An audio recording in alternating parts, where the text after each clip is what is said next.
नमस्ते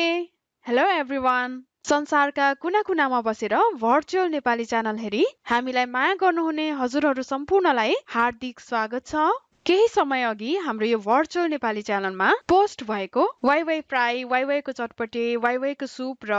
म्यागी चौचौको रेसिपीहरूलाई हजुरहरूले अत्यन्तै मन पराइदिनु भएकोमा म निकै नै आभारी छु यस्तै यस्तै स्वादिष्ट चौचौका परिकारहरू बनाउने क्रममा आजको एपिसोडमा भने नेपालकै पहिलो चौचौ अझ भनौं सार्क राष्ट्रहरूमै पहिलो पोखरामा बनेको रारा चौचौको सुपवाला रेसिपी बनाएर देखाउने छु स्वादिष्ट राराको सुप बनाउन चाहिने सामग्रीहरू यस प्रकार छन् एक प्याकेट रारा चौचौ मसिनो काटेको हरियो प्याज मसिनो काटेको हरियो धनिया मसिनो चप गरेको लसुन सुप राख्नको लागि पानी गाईको शुद्ध घिउ अन्य तेलहरू राखेर बनाएको रारा चौचौ भन्दा गाईको शुद्ध घिउ अथवा घिउ राखेर बनाएको रारा चौचौ निकै स्वादिलो हुन्छ मैले विभिन्न तरिकाबाट रारा चौचौ बनाउन ट्राई गरे जस्तै तेल राखेर गोलभेडा राखेर प्याज राखेर तर आज मैले बनाउन लागेको गाईको शुद्ध घिउ अनि लसुन फुराएर बनाएको रारा चौचौको सुप चाहिँ निकै स्वादिष्ट हुन गयो तसर्थ आज म हजुरहरू समक्ष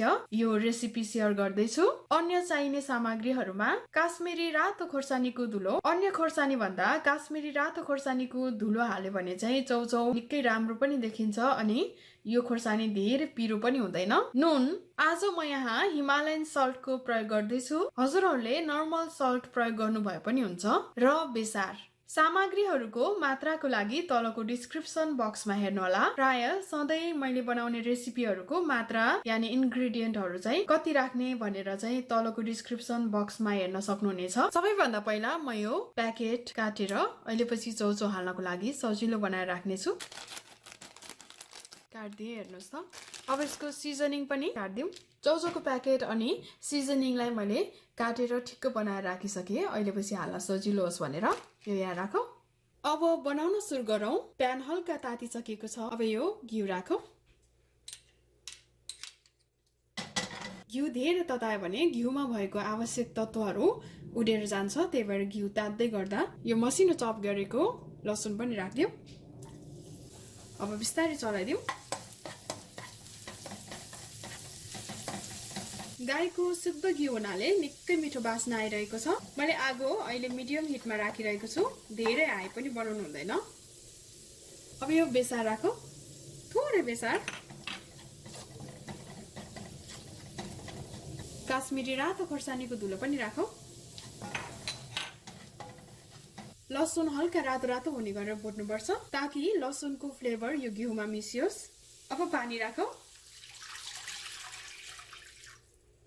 अब यो छोपेर मैले आगो बढाइदिए अहिले भने मैले आगो मिडियम हाई हिटमा राखेको छु पानी लगभग उम्लिन लागिसक्यो हेरौँ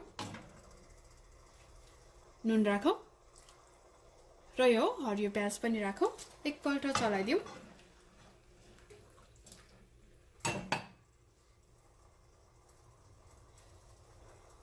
अहिले भने पानी उम्लिसकेको छ अब यो चौचौ राखिदिन्छु नभाँचिकन हजुरहरूले भाँचेर राख्नु भए पनि हुन्छ राखौँ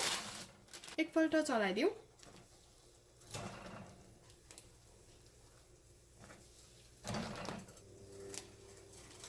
अब यसलाई फुटाइदिएँ मैले हेर्नुहोस् त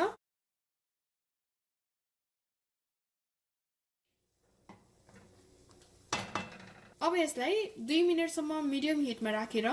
छोपेर पकाउने छु अनि यो पाक्छ अनि सिजनिङ राख्ने छु आगोलाई भने मैले मिडियम भन्दा थोरै माथि राखे हेर्नुहोस् त मजाले उम्लिरहेको छ 2 मिनेटसम्म बिर्को नउघारी यसलाई उमाली नै राखौँ 2 मिनेट भइसकेको छ अब हेरौँ अब यो सिजनिङ राख्न जाँदैछु म चाहिँ आधी मात्रै राख्नेछु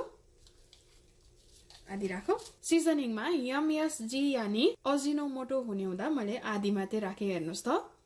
र अब यो धनिया पनि राखौँ चलाइदिउँ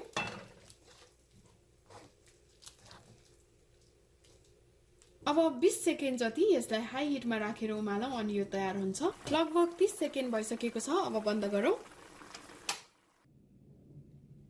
चौचौ पाकिसकेपछि झटपट खाइहाल्दा नै धेरै मिठो हुन्छ अब यो बाउलमा राख्न जाँदैछु